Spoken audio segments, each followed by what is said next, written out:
Vampire Next Door, written by Lacy Wren, based on The Gay Vampire Next Door by Rod Mandelli, narrated by Fiona Audron. Chapter 1. Nobody believed Kendra Dawkins when she told them that a vampire moved in next door. She started by sharing the news with her mother. "Is that what your father and I pay all that college tuition for? So you can spend your time dreaming up nonsense like this? Vampires on Willow Lane? Where do you think we are? New York City? Really, Kendra," her mother said as she put the groceries away. Kendra knew better. She had been watching the new neighbor every night from the corner of her window. Kendra would shut all the lights off in her room and sit on the carpet. She'd move the blinds just a bit so she could see around the bottom one. That provided her a generous view at different angles into various rooms of the neighbor's house. The elderly lady who had lived there before hadn't updated her furniture or decor in years. She loved antiques, and they filled every corner of the old house.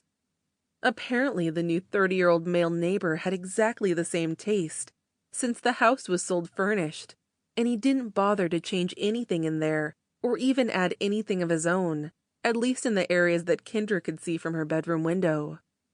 Kendra would catch glimpses of the tall, dark stranger as he moved from room to room. Kendra often had to guess which window to look to next. The neighbor definitely preferred what people usually referred to as mood lighting, since it seemed like he used nothing brighter than candles and an occasional heavily shaded 60-watt bulb. Kendra thought her older sister might be more receptive to her discovery, so she told her about the new neighbor being a creature of the night.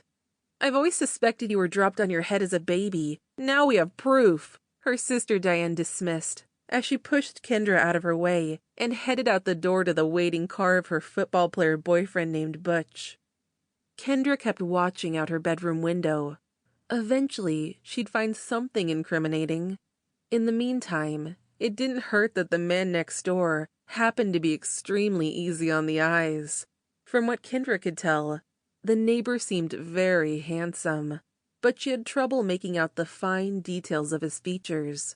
Kendra wished the man would walk over to his window and look outside directly so Kendra could get a full frontal view. One particularly warm evening, Kendra gulped as she witnessed the stud start to remove his shirt. The hunk unbuttoned it as if performing a striptease in slow motion.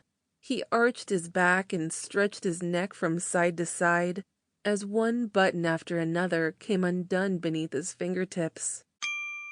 Sample complete. Ready to continue?